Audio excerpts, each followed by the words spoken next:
Ce sera du marquage à la culotte. Ce n'est pas moi qui le dis, mais Gaston Zossou, directeur de la Loterie nationale du Bénin et membre du Bloc républicain.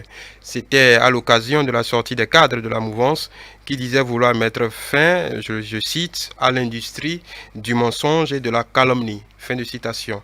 Une pique qui, vous en doutez bien, vise l'ex-président Yahi Boni et par extension la coalition de l'opposition eu égard aux exigences de ces derniers. Suppression de la réforme constitutionnelle, parrainage, retour des exilés politiques, audit de la liste électorale, entre autres. Pendant ce temps, le chef de l'État a affiché une belle profession de foi en ce Bénin qui progresse à pas de géant et qui change de visage. Ce seront les deux sujets centraux de notre duel de ce matin. Le duel, c'est parti.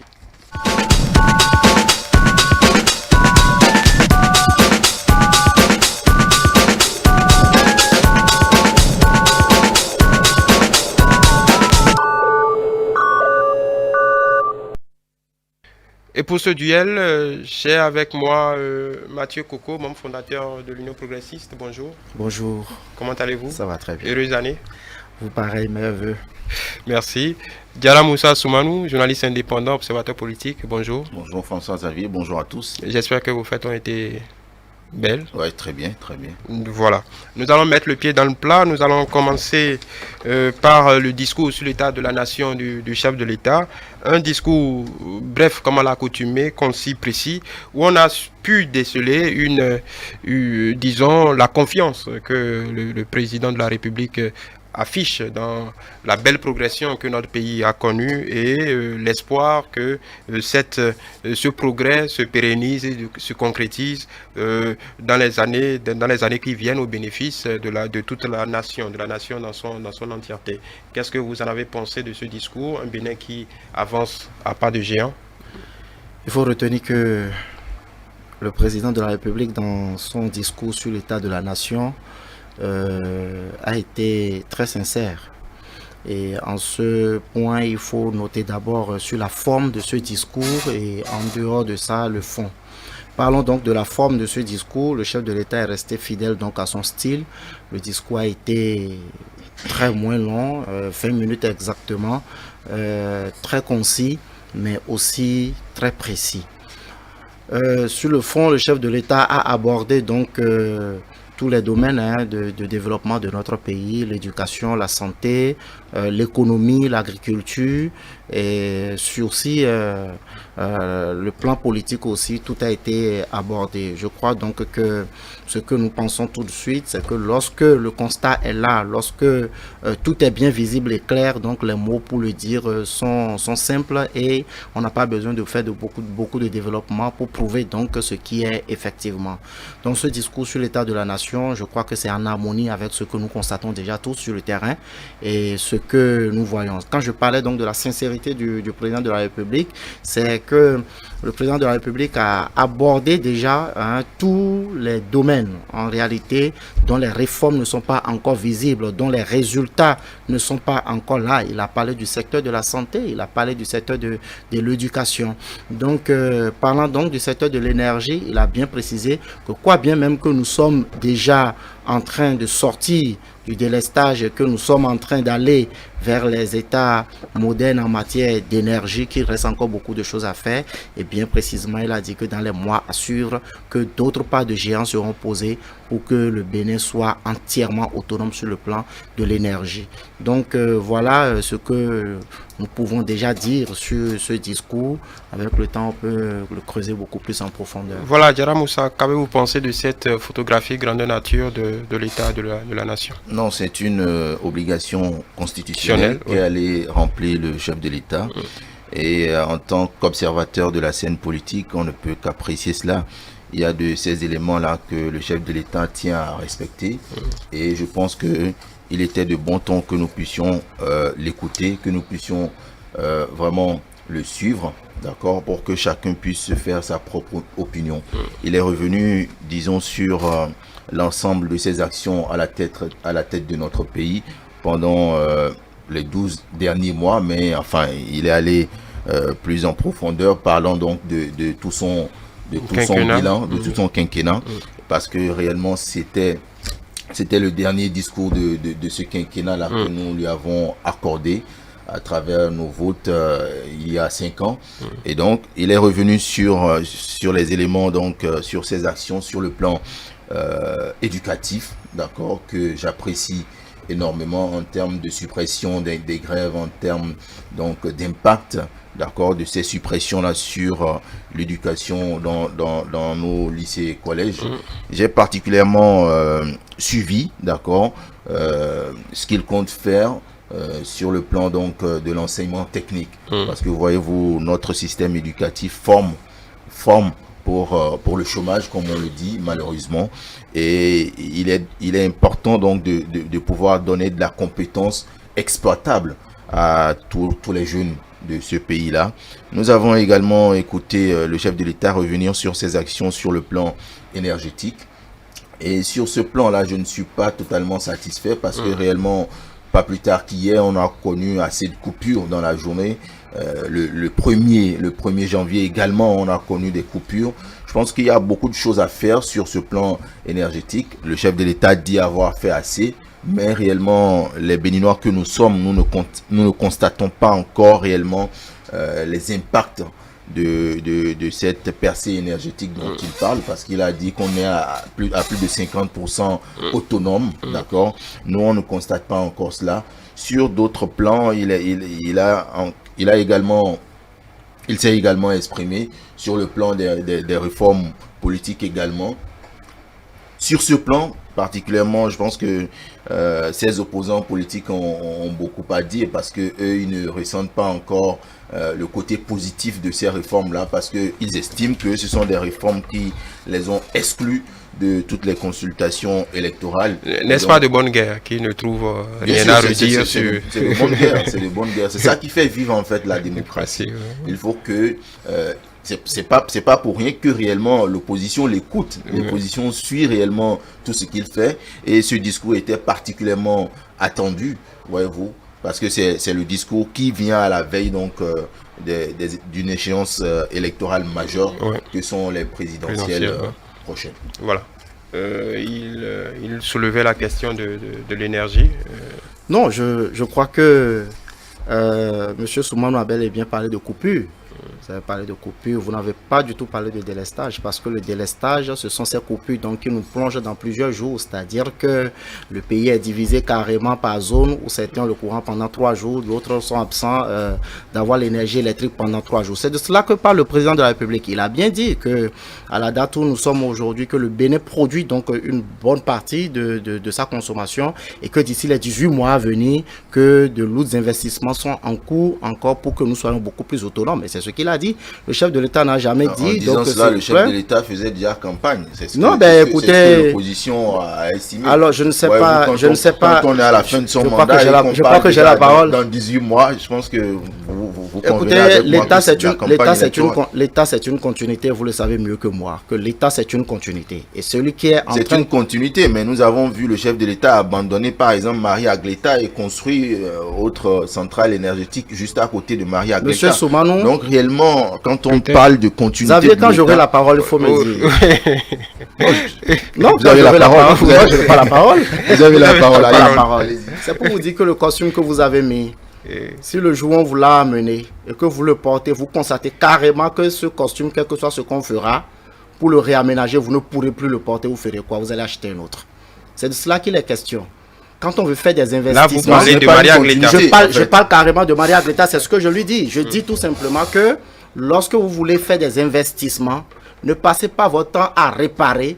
Le pauvre ne répare pas, le pauvre n'achète pas ce qui n'est pas bon, le pauvre investit une fois pour de bon. Je vais arriver donc à la question de l'énergie. Donc, le président de la République, Patrice Talon, il prenait le pays donc dans une situation où l'énergie électrique n'était pas disponible. Nous le savions tous.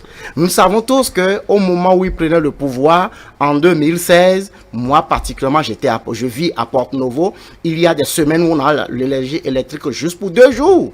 Et que maintenant... nous sommes en mesure de l'avoir tous les jours. Pour 2 jours. Pour 2 jours en une semaine. Sur combien de jours? En une semaine. Ah oui? Je suis à Porto-Novo. Bien sûr, je suis à Porto-Novo et je peux vous le dire. Vous pouvez faire vos sondages. Je peux vous donner le nom de mon quartier. Vous allez demander. En 2016. Je vous dis, même avant que le président Patrice Talon ne prenne le pouvoir. Donc, nous sommes arrivés à un moment aujourd'hui où nous disposons de l'énergie électrique. Je crois que les coupures de 15 minutes, 10 minutes, 20 minutes, même dans tous les grands pays du monde, dès que la panne survient, cela peut se produire. Et le chef de l'État l'a bien dit dans son discours. Que vous cautionnez cela. Vraiment. Laissez-le finir, Djara-Moussa. Vous êtes bien offensif ce matin, c'est bien. Et que le chef de l'État l'a su bien dire en disant que nous avons donc des infrastructures très vétustes. Et la vétusté de ces infrastructures ne peuvent pas nous permettre en réalité, ne peuvent pas nous éviter donc ces pannes momentanées et instantanées que nous avons. Moi, je crois que sur la question de l'énergie, si vous voulez vraiment en faire le débat, il faut avoir les données qu'il faut. À la date d'aujourd'hui, interroger donc ceux-là qui utilisent l'énergie électrique, soit pour les industries, soit pour autre chose, ils vous diront que même le commun des Béninois qui nous suivent, ils savent que sur le plan de l'énergie, il y a plus une stabilité qu'avant. Je ne suis pas de ceux-là qui pensent qu'on ne peut pas faire le bilan de Patrice Talon sans regarder dans le rétroviseur, parce qu'il n'a pas inventé le Bénin, il a pris le Bénin de quelque part. Et ce n'est que de ce point de départ-là que nous allons comparer donc ce qu'il a fait et comment il a fait. Donc voilà, donc pour moi, en réalité, sur le plan de l'énergie, le chef de l'État a été franc, il a bien dit que ce n'est pas encore satisfaisant ce qui est là aujourd'hui, même si on s'en réjouit, qu'il y a encore beaucoup d'autres investissements à faire et que d'ici 18 mois, des investissements plus lourds se feront et seront cela. Cela ne veut pas dire que forcément c'est lui qui le fera dans 18 mois, du tout pas, parce que c'est un projet qui est en cours. Vous souhaitez. Non, bon, on va laisser les souhaits. Vous savez, on est dans la période des vœux. On est dans la période des vœux. Bon, chacun a ses souhaits à formuler. C'est le moment pour cela. Je voulais ajouter juste, mettre peut-être de l'eau à votre moulin. Le chef de l'État aussi a marqué une insatisfaction vis-à-vis de l'emploi, par exemple. Au-delà des prouesses qui ont été publiées ici et là, il manifestait son insatisfaction quant au nombre d'emplois créés simplement parce qu'il reste tant de personnes à occuper. Oui, bien sûr, il y a énormément de jeunes qui sont réellement dans le chômage. Personne ne dira le contraire.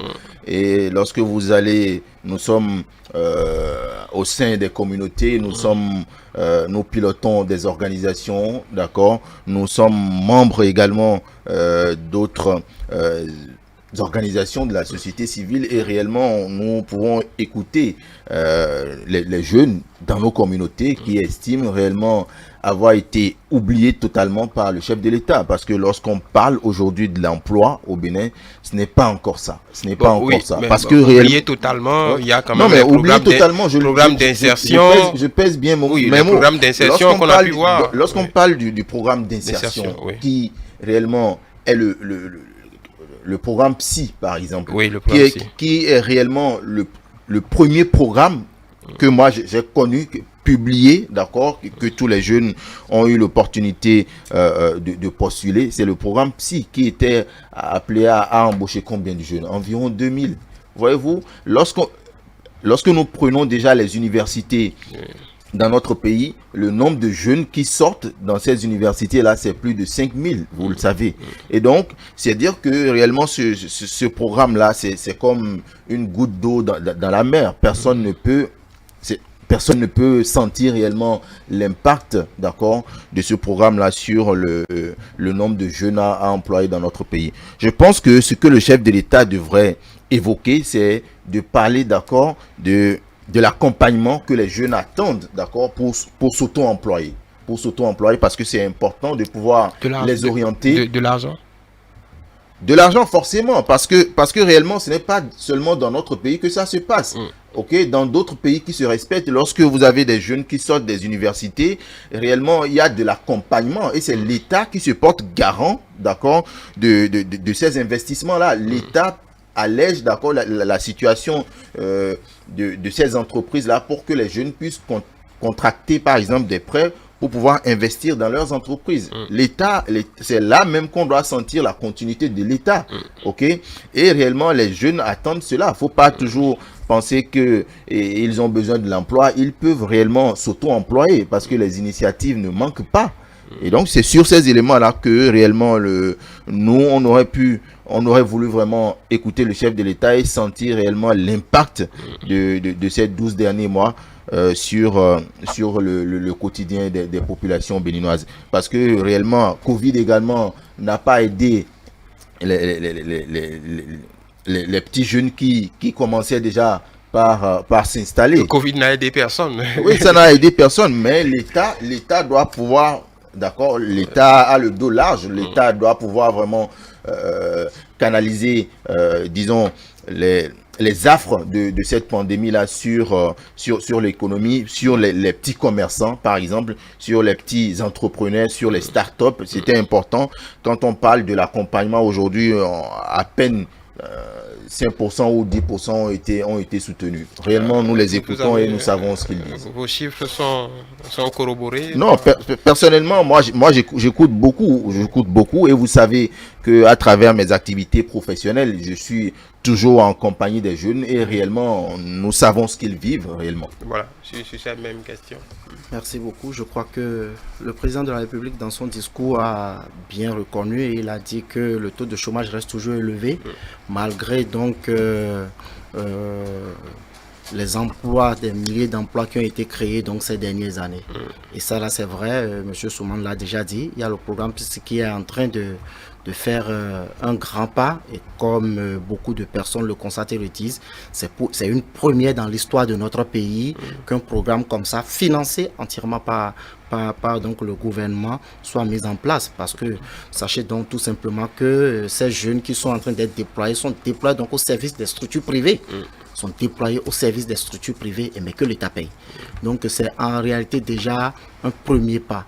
Et aussi, il faut dire que la question de l'emploi, c'est une question qui traverse plusieurs autres domaines. La question de l'emploi traverse sans doute donc le secteur de l'éducation. Qui formons-nous et pourquoi on les forme? Donc, et le chef de l'État, vraiment dans son discours, l'a déjà dit aussi que cela suscite déjà que l'espoir du plein emploi est permis si déjà nous voyons les réformes qui sont envisagées dans le secteur éducatif. Donc c'est pour le dire ainsi, je crois que le président Patrice Talon, tout le long donc de son quinquennat, a fait un exploit en réalité dans le domaine de l'emploi à travers donc l'Agence nationale pour la promotion de l'emploi, la NPE, et donc les autres programmes qui sont déjà en cours. Il faut le constater parce que beaucoup de personnes ne le disent pas souvent. Lorsque dans le secteur de l'agriculture, par exemple, le taux de productivité, par exemple, je donne l'exemple du coton, monte et atteint donc le niveau où nous sommes aujourd'hui, c'est parce que forcément il y a de nouveaux emplois. C'est parce que forcément les usines ont tourné plus qu'ils tournaient avant. Et quand les usines doivent tourner plus, donc c'est qu'il y a de nouveaux emplois, même si ce ne sont pas des emplois en plein temps, ce ne sont pas des emplois qui sont donc ce sont des emplois saisonniers. Saisonnières. Donc il faut donc comprendre cela, et cela c'est dans beaucoup d'autres domaines. Lorsqu'on prend aussi tous les chantiers qui sont en cours dans le pays, ce sont des Béninois qui travaillent. Je crois que on doit capitaliser tout ça, et le président de la République, il a bien souligné quand il dit que l'espoir est permis pour des emplois pleins. Donc c'est dire que lorsque nous allons changer de catégorie en matière de formation, lorsque nous allons former beaucoup plus pour travailler et non pour attendre l'État, d'accord, pour ne pas dire d'autres choses. Donc voilà, lorsque nous allons apprendre beaucoup plus pour travailler, je crois que l'auto-emploi sera là à notre porte, et chacun d'entre nous pourra jouir donc de ce qu'il a appris et non forcément attendre donc que l'État l'embauche pour le travail. Voilà, je voudrais que vous opiniez rapidement sur un dernier point avant que nous passions au second sujet. Je parlais de profession de foi dans mon introduction. On a senti le chef de l'État très confiant dans les capacités du pays qu'il dirige. Parce que si on s'appesantit un peu sur son message de vœux, il a parlé de grands peuples, il a parlé de peuples insubmersibles, il a parlé des grands visages du passé, Béhanzin, Biot-Guérin, ainsi de suite. Le président, la lecture, c'est que le président, non seulement il croit en foi à ce Bénin qui est capable de tout, capable de se réinventer. Qu'est-ce que vous avez pensé? Qu'est-ce que ça a évoqué en vous? Non, c'est tout normal. Le chef de l'État, lui, il est très fier de ce qu'il a accompli. Et des Béninois, c'est ce sur quoi je voulais m'appesantir. Non, mais c'est lui-même qui a dit que les Béninois, on nous forme pour le bavardage. J'espère qu'il ne trouvera pas cette émission. Vous n'avez pas dit, vous n'en étiez pas loin tout à l'heure quand vous disiez que l'éducation n'était pas en adéquation avec le secteur de l'emploi. Oui, alors, quand vous n'avez pas appris un métier, vous faites quoi? Ce n'est pas mauvais, mais vous bavardez quand même un peu.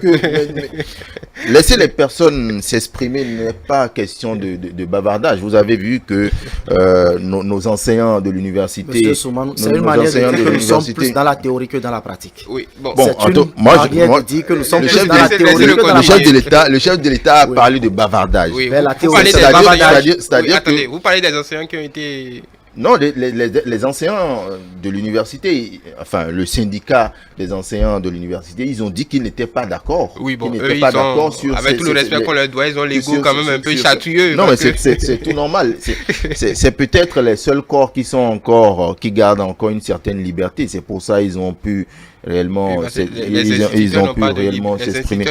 Je ne voudrais pas revenir dessus, mais je reviens pour dire que, pour répondre à votre question, que le chef de l'État, il est totalement satisfait de son mandat, c'est tout normal parce que certains de ses partisans le qualifient de grand bâtisseur, de grand visionnaire, et que réellement depuis que le Bénin existe, on n'a pas encore connu un chef d'État aussi. Non, mais c'est ce que ses partisans disent. De nous aider à relayer. Et donc, c'est tout normal que le chef de l'État puisse avoir une certaine confiance, ok, en s'exprimant donc pour la dernière fois devant l'Assemblée nationale. Oui. Et ce que moi je voudrais dire, c'est que le chef de l'État doit se remettre en question.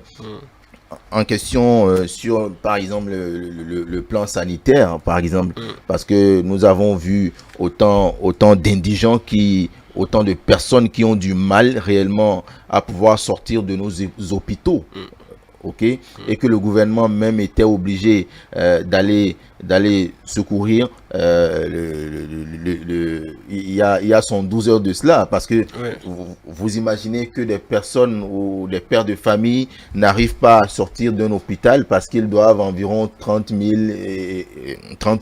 ou moins pour certaines personnes. C'est grave, parce que ça veut dire que sur le plan social, le chef de l'État a encore beaucoup à faire, et lui-même il doit en être conscient, parce que réellement lorsque vous sortez dans les rues, vous constatez que il y a plus de mendiants qu'avant.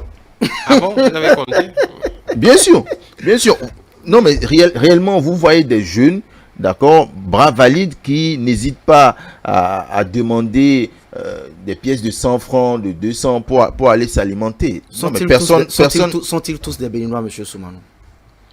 On va non, mais finissez, vous allez réagir, il faut qu'on passe au... C'est les Béninois, quand ils vous parlent nos langues nationales, vous estimez qu'ils viennent d'où? Ils viennent du Nigeria pour parler le fond, pour parler d'Indi, pour parler Mina et autres? Pas du tout. Non, mais lorsque vous voyez votre frère, vous devez pouvoir le savoir. Et même si ce n'est pas les mendiants, lorsque vous allez chez vous, par exemple, vous voyez des jeunes, des bras valides qui n'hésitent pas à venir vous voir parce qu'ils ont des problèmes de 1000 francs, de 2000 et autres. Franchement, personne ne peut dire le contraire. Si vous doutez donc de la nationalité de ces mendiants dont je parle, nous avons quand même nos frères et sœurs, nos cousins et autres qui ont du mal à joindre les deux bouts. Ça veut dire que socialement, le chef de l'État a beaucoup à faire, et même les institutions internationales avaient soulevé cette question-là il y a quelques années. Et donc, sur ce plan, je pense que le chef de l'État n'a pas trop évoqué cela, mais nous, en tant qu'observateurs, nous sommes en droit de le dire et demander au chef de l'État d'avoir un œil vraiment regardant sur le plan social. Peut-être il a beaucoup à faire, peut-être vous l'invitez à quoi? Vous l'invitez à un autre mandat, c'est cela? Bon, à un autre mandat, pas du tout. Moi, je l'ai pas dit. Allez-y. Merci beaucoup. Peut-être Coco va le faire, puisque c'est son partisan. Non, mais écoutez, que le président de la République, le président Patrice Talon, fasse un second mandat, je crois que c'est la chose la plus légitime que possible. Et quand on le voit, les raisons qui peuvent nous pousser aujourd'hui à dire qu'il faut que le Patrice Talon soit encore candidat, c'est d'abord sa capacité de faire le job.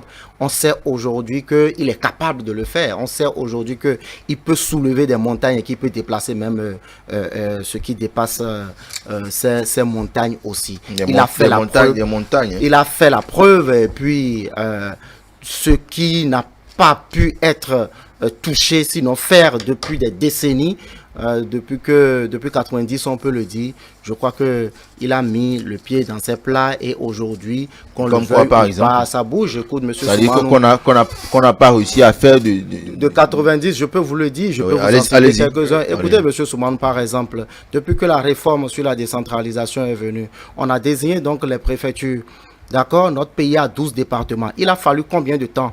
Combien de comités nationaux et interministériels n'ont pas été mis en place? Avec combien de milliards pour qu'on n'ait pas pu désigner les chefs-lieux des départements? Non, mais désigner, écoutez, monsieur Patrice Talon, monsieur Soumanou, les cadres, non, c'est faux, ce n'est pas ça. Il y a quoi de difficile? Monsieur Soumanou, est-ce que vous étiez vous étiez au Bénin depuis? Est-ce que vous étiez au Bénin depuis 2006? Laissez-moi, c'est moi qui ai la parole. C'est moi qui ai la parole. Ne pas le chef de l'État qui a ramené le Bénin à 12 communes. Laissez-le finir. C'était fait depuis Kérékou. Laissez-le finir, oui. Non, mais monsieur Soumanou, je dis, nommer des préfets n'a rien d'exceptionnel. Non, mais ça n'a rien d'exceptionnel. On a le second sujet à aborder. Prenez juste le temps de m'écouter et vous n'allez pas dire ce que vous êtes en train de dire. Monsieur Soumanou, quel était le chef-lieu du département de Plateau avant 2016? Le chef-lieu du département de Plateau. Le département des Collines, quel était son chef-lieu? Alibori, quel était son chef-lieu?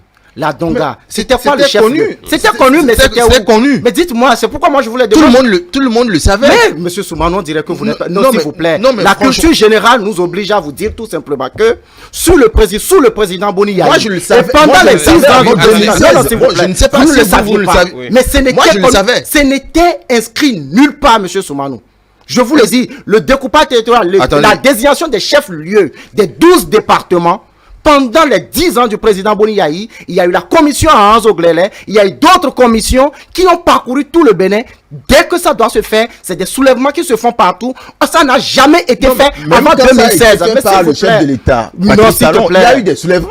Soulèvements où? Il y a eu des soulèvements. Dites-moi, c'était dans quelle commune? C'était dans quel département? Il y a eu des protestations. Le chef de l'État a même dû faire de tout. C'était où? Le chef de l'État, il a fait. Mais dites-moi, c'était dans quelle commune? On va clore ce débat. Pour calmer les ardeurs de certaines personnalités. Vous reconnaissez finalement que c'est sous lui que ça a été fait et que vous dites maintenant qu'il y a eu des soulèvements. Moi, je vous dis qu'il n'y a pas eu de soulèvements. Non, mais moi, ce que moi je dis, c'est que nommer des préfets n'a rien d'exceptionnel. Mais pourquoi ça n'a pas été fait avant lui? Mathieu Coco, attendez. Bon, peut-être il y a juste après du contraire, je dirige mon plateau. On va parler de tout ça dans le second sujet, mais je tenais simplement à préciser que par rapport à ce que vous avez soulevé, oui, effectivement, il y a des soulèvements. Peut-être que ce que M.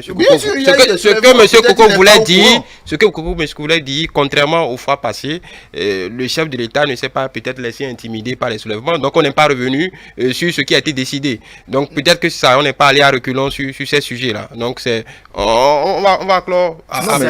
L'audace du chef de l'État. L'audace du chef de l'État. L'honnêteté et l'humilité de comprendre. Non, c'est ce qu'il vient de dire. De reconnaître. C'est ce qu'il veut dire. Sur cette question, le Bénin a passé 20 ans, d'accord, à ne pas pouvoir régler cette question. 20 ans, 10 ans sous le président Kérékou, 10 ans sous le président Boni Yayi, la question du découpage territorial avec la nomination des chefs-lieux, avec la nomination des préfets et la désignation des chefs-lieux des départements n'a pu être fait. Vous êtes journaliste, monsieur Xavier, je crois que vous devez pouvoir situer Soumanou pour lui dire tout simplement que ça n'a pas pu être fait tout simplement à cause de la légèreté. Oui, merci. Parce que là, on est en train de revenir sur ce qu'il vient de dire. Oui. Mais franchement, il n'y avait pas un acte réellement. Enfin, en termes de nomination. Non, mais s'il vous plaît, en termes de nomination des préfets dont on parle. Mais réellement. Et la désignation des chefs-lieux. Tous les Béninois connaissaient pratiquement les chefs-lieux. Non, en fait, les chefs-lieux. Non, arrêtez. Nous allons revenir. Non, mais nous allons revenir dans un. Arrêtez ça. L'existence des 12 Nous allons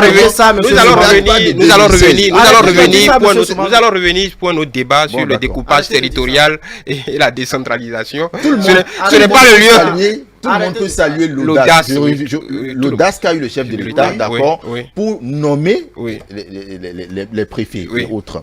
Mais je dis, nommer des cadres, nous allons passer au second point. Nommer des Mathieu Coco, nous allons passer Jaramoussa. Nommer des conseillers, c'est comme nommer un gouvernement. Permettez. Puisque ce sont eux Quels sont les représentants du chef de l'État au niveau donc des départements? Ça n'a rien d'exceptionnel. Nous allons passer. Bon, il faut poser la question à Boni Yahi. Moi, je ne suis pas son porte-parole. On égrène le temps comme ça sans le savoir. Peut-être vous nous offrirez un bonus de 30 minutes. Non, pas de 30 minutes. On n'est pas dans un débat sur la décentralisation. On y reviendra ensuite. Le second point, c'est par rapport à la sortie musclée des cadres de la mouvance. Apparemment, il y a des points de déclaration qui bousculent la pensée. Ce sera du marquage à la culotte, calomnie, mensonge.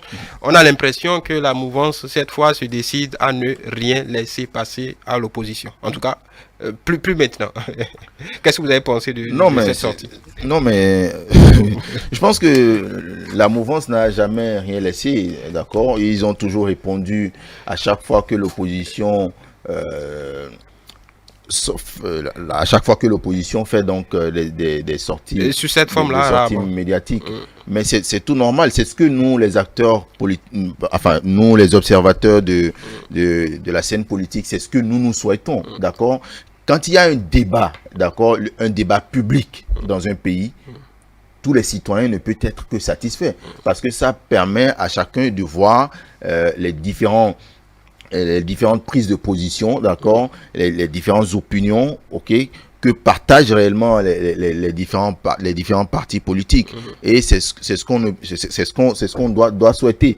Mais dire que ce sera du marquage à la culotte, moi je voudrais vraiment qu'il fasse assez de débats publics, d'accord. Ça permettra réellement aux Béninois de pouvoir mieux se faire leurs propres opinions. Voilà. Qu'est-ce que vous avez pensé de cette sortie? Parce que quand même, ce qui a été dépeint était assez grave, on va dire. J'étais à cette sortie-là, j'étais présent et j'ai vécu cela en direct. Je crois que c'est légitime parce que la mouvance a passé 5 ans à ne pas faire ce genre de sortie. Et je sais que vous le saviez très bien, ce n'était pas l'habitude donc des acteurs politiques de la mouvance de faire ce genre de sortie pour répondre donc aux calomnies et autres choses. Moi, lorsque vous êtes en face des acteurs politiques conduits donc par fut-il un ancien président, il faut appeler désormais les choses par leur nom, et qui ont seulement pour vocation donc de déstabiliser le pays et qui ont seulement pour vocation d'embrouiller donc les Béninois pour pouvoir faire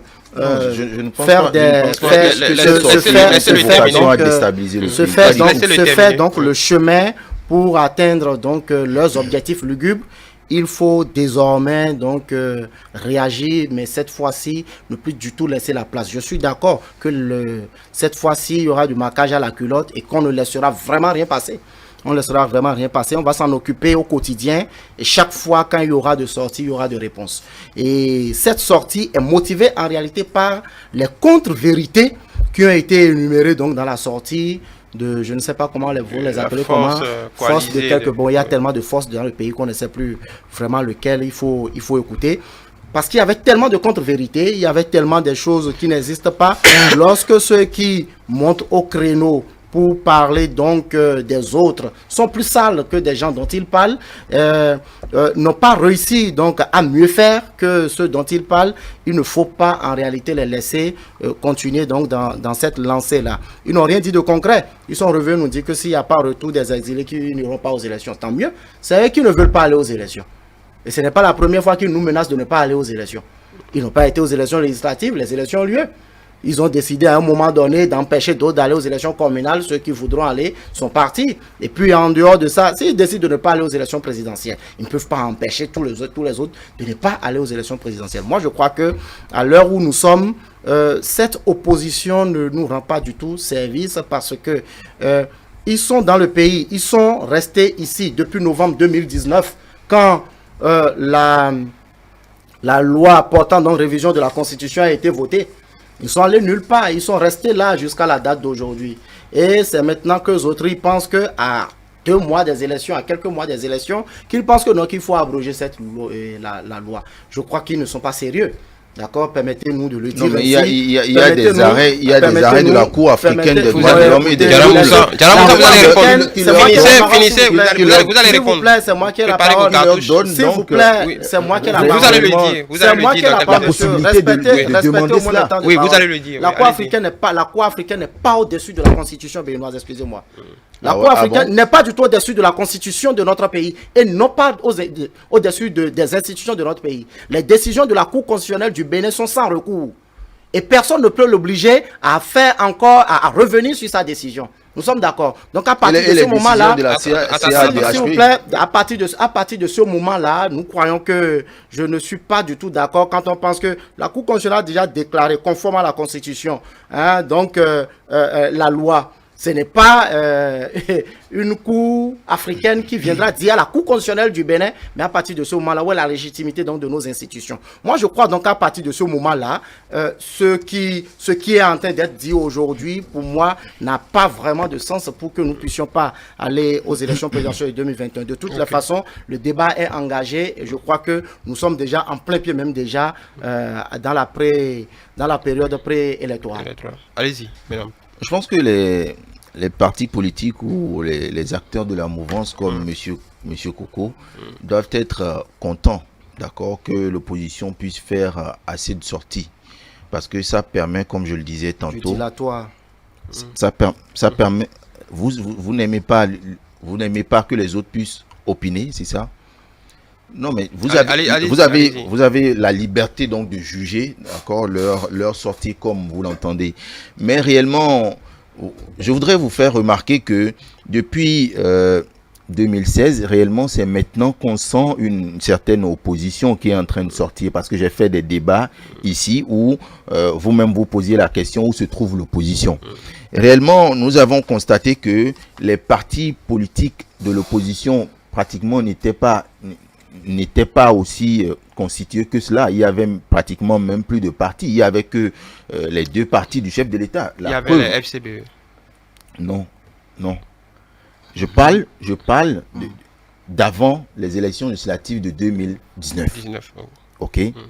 Comment vous voulez qu'il puisse avoir débat lorsque les partis ne sont pas encore reconnus, lorsqu'ils n'ont pas une existence légale? C'est pour ça que depuis 2016, peut-être vous n'avez pas observé de débat public. Ok.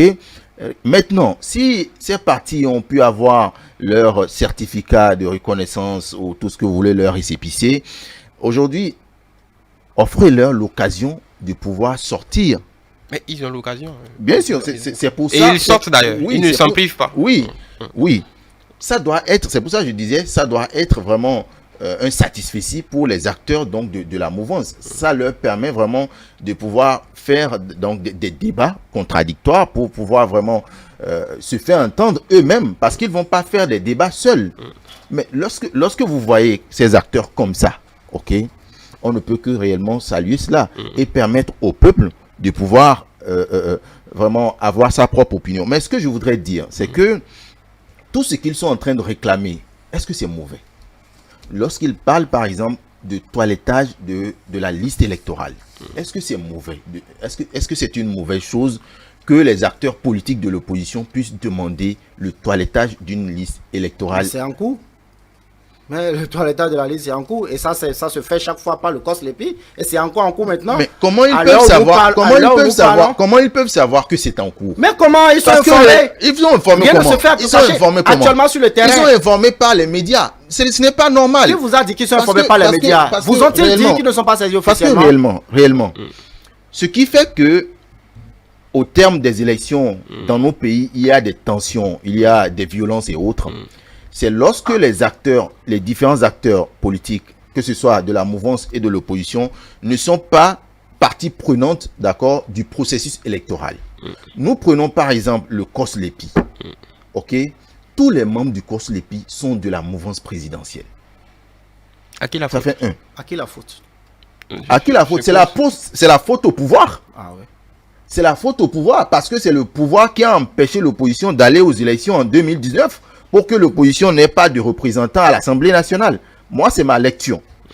Alors, s'il y a aucun membre de l'opposition dans le COSLEPI, ok, il y a les autres institutions qui sont à même de suivre, d'accord, le déroulement du processus électoral. Qu'est-ce que vous voulez? Qu'ils restent les bras croisés et qu'ils attendent pour que... qui va certifier donc de la véracité du processus électoral? Qui va certifier, d'accord, de la justesse ou de la transparence de l'élection présidentielle de 2021? Ce n'est pas normal. Alors, donc, c'est tout normal, ok? Ils ont demandé qu'ils puissent avoir des organes leur permettant donc de participer, d'accord, d'être quand même des observateurs, de pouvoir observer ce qui se fait. Et c'est tout normal. Ok? Donc, c'est pour dire que toutes leurs revendications, lorsque vous réfléchissez vous-même, en tant qu'acteur politique, vous devez pouvoir dire ce que réclame l'opposition. Franchement, c'est tout normal. Est-ce qu'on peut trouver des instruments? Est-ce qu'on peut trouver des instruments pour pouvoir le leur accorder, pour que réellement l'opposition puisse avoir des représentants? Je ne sais pas comment ça va se passer, c'est à eux de le faire. Mais réellement, lorsqu'on a un processus électoral qui est conduit de cette façon, on ne peut pas réellement se garantir la paix, la tranquillité au terme des élections présidentielles de 2021. Avant que vous ne commenciez, je précise que ce sera notre dernière prise de parole. Oui, allez-y. D'accord. Mais il faut qu'on ait de bonus quand même. On est dans le bonus. On est dans le bonus. Je voudrais dire tout simplement que lorsqu'on constitue l'opposition politique dans un pays, on ne rêve pas. On ne dort pas, être dans son sommeil en train de rêver, se réveiller après pour dire ça, vous êtes où? Non, ne faites pas ça. Personne n'a empêché l'opposition d'aller aux élections législatives en 2019. Personne. Ils ont décidé. Ils ont voulu participer, mais ils n'ont pas eu l'occasion. S'il te plaît. Et aux élections, ils ont décidé de ne pas. C'était votre lecture. Vous l'aviez affirmé. Aller aux élections législatives dans l'intention de bloquer le système pour pouvoir atteindre des objectifs lugubres, comme j'ai l'habitude de le dire. Et d'ailleurs, ils sont toujours dans cette lancée et ils n'auront pas l'opportunité. Je voudrais vous dire, est-ce que, en tant qu'observateur de la vie politique, comme vous le dites, connaissez-vous ce qu'on a appelé dans ce pays Force Lépi? Force Lépi. Force Lépi ou Cos Lépi? Non, Force Lépi. Okay. Force Lépi, c'était un rassemblement des organisations de la société civile à l'époque pour la crédibilité de la Lépi. Ok. S'il vous plaît, c'est moi. C'était constitué de Wanep Bénin, de comment on l'appelle, Martin Sogba, son ONG avec Alcré. C'était une vingtaine d'organisations. Je dirais même c'était la société civile en rassemblement. Force Lépi. En ce moment-là, c'était sous Epiphane que nommé Arifari Bako. D'accord? Nous, on a participé à ça. Ok. Et en cette l'opposition, s'il vous plaît, suivez-moi. Suivez-moi pour comprendre. Vous comprenez? C'était donc sous le pouvoir du président Boni Yayi.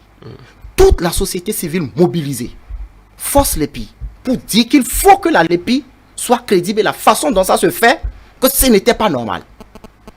Et puis Fan Kenom était de la RB, de l'opposition.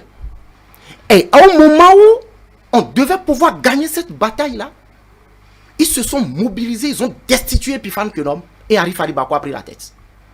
Boni Yayi a foncé droit jusqu'à achever la Lépi. Et c'est cette Lépi qui a été achevée, qu'il a utilisée pour faire le chaos de 2011. Monsieur Soumanou, on a fait quoi? Même dans l'opposition, même avec la société civile.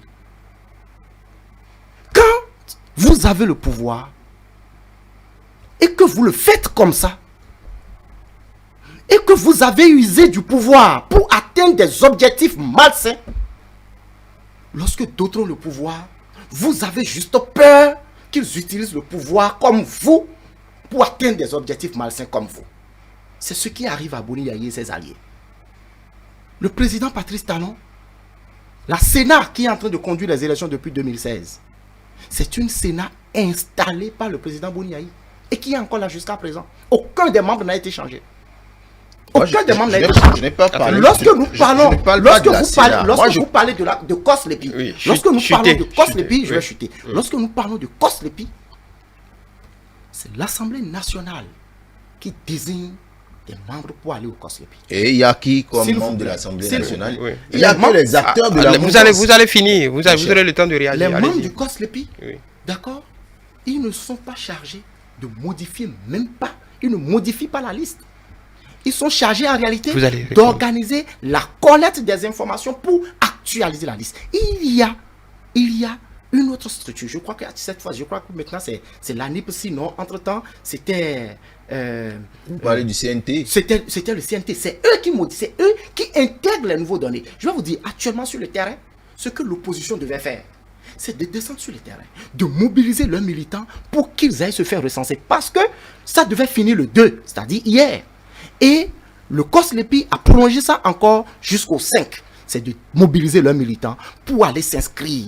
Pour que un de leurs militants bien identifié puisse nous dire « Je me suis inscrit et au finish, je n'ai pas retrouvé mon nom. » Ce n'est que là qu'ils vont pouvoir avoir raison. Que le dilatoire qu'ils sont en train de faire actuellement ne leur apportera rien. Tout simplement parce qu'on n'arrêtera pas la machine. Nous irons jusqu'aux élections présidentielles. Voilà, merci Mathieu Koko. Allez-y et concluez. Oui. C'est que ce qu'ils sont en train de réclamer, d'accord, ils souhaitent une participation. Ils devraient penser à ça depuis 2019, au moment où ils décidaient de ne pas aller aux élections. Ils devraient penser à ça. Laissez son temps. Participer donc aux autres instances de la République. C'est d'abord aller aux élections législatives. Mathieu Koko, on vous a compris. Allez-y. Ils devraient penser à ça. Allez-y. Tout ce que l'opposition réclame, je pense, est légitime. Quand ils demandent, par exemple, le retour des exilés politiques, d'accord. Il y a des exilés politiques au Bénin. On a vu. Il n'y a pas d'exilés politiques. On va pas relancer le débat. On ne va pas relancer ce débat, monsieur Soumanou. Arrêtez ça. On a vu. Laissez-le. Quand des fugitifs, le chef de l'État, quand des fugitifs refusent de répondre devant la justice béninoise et prennent l'avion pour aller en vacances, il ne faut pas dire qu'ils sont des exilés. Allez-y, concluez. On a épuisé notre temps. S'il vous plaît. Oui. Ils demandent le retour, par exemple, des exilés politiques. Avant d'aller aux élections. Lorsque le chef de l'État, par exemple, Patrice Talon, il a bénéficié d'une grâce avant de rentrer. Avant de gagner les élections. Qui a exigé son retour pour ne pas aller aux élections? S'il vous plaît. Oui.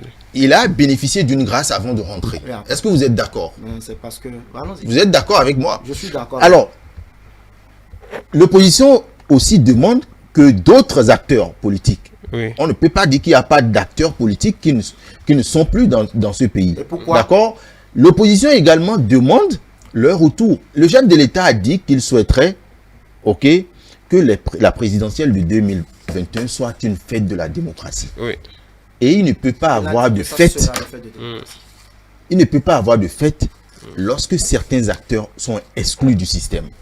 Il ne peut pas avoir de fête lorsque les acteurs qui estiment être de l'opposition ne participent pas réellement au processus électoral. Lorsque ces acteurs-là n'ont pas la possibilité de voir ce qui se passe, on leur demande de mobiliser leurs militants pour aller se faire enrôler. Les Béninois sont en train de se faire enrôler. Timidement. Ils sont en train... Oui, c'est normal. Ça a toujours été comme ça. Ce n'est pas aujourd'hui, ça a toujours été comme ça.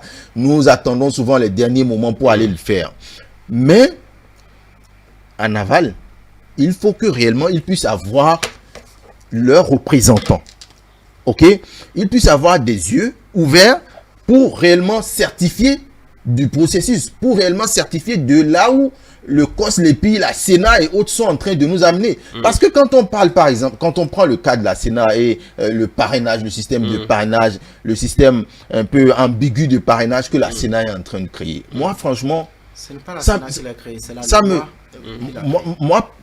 Non, mais quand la Sénat, non, je ne parle pas du parrainage. Quand la Sénat dit que les acteurs ou les parrains, c'est-à-dire les maires et les députés auront des bulletins secrets et autres pour parrainer des gens. Le parrainage sera secret. Sera secret. Moi, je pense que ils auraient pu faire en sorte que le parrainage soit public. C'est-à-dire que moi, en tant que natif de Djougou, que je puisse savoir qui est-ce que mon maire a pu parrainer. Ce n'est pas qu'on doit attendre le dernier moment pour dire mais on ouvre les parrainages au dernier moment pour dire l'opposition n'a pas eu de parrainage. Franchement, ce ne sont pas vraiment des résultats qui peuvent vraiment nous permettre vraiment de vivre la fête de la démocratie comme on l'aurait vraiment souhaité. On est vraiment, je ne pas le temps. Merci, M. Diaramoussou. Votre parrain ou celui que votre maire aura parrainé, votre maire est libre de le dire. Merci, Mathieu Coco. Mais la Sénat dit que lui, il ne le dira pas. Merci.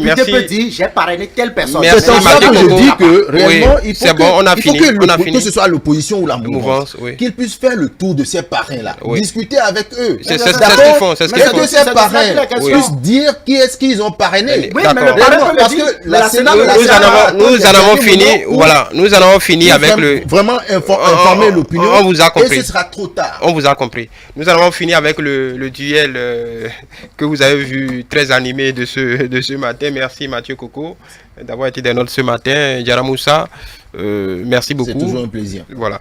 La suite de Dimanche est politique, ce sera avec Angèle Toboula pour l'hebdo des éditorialistes.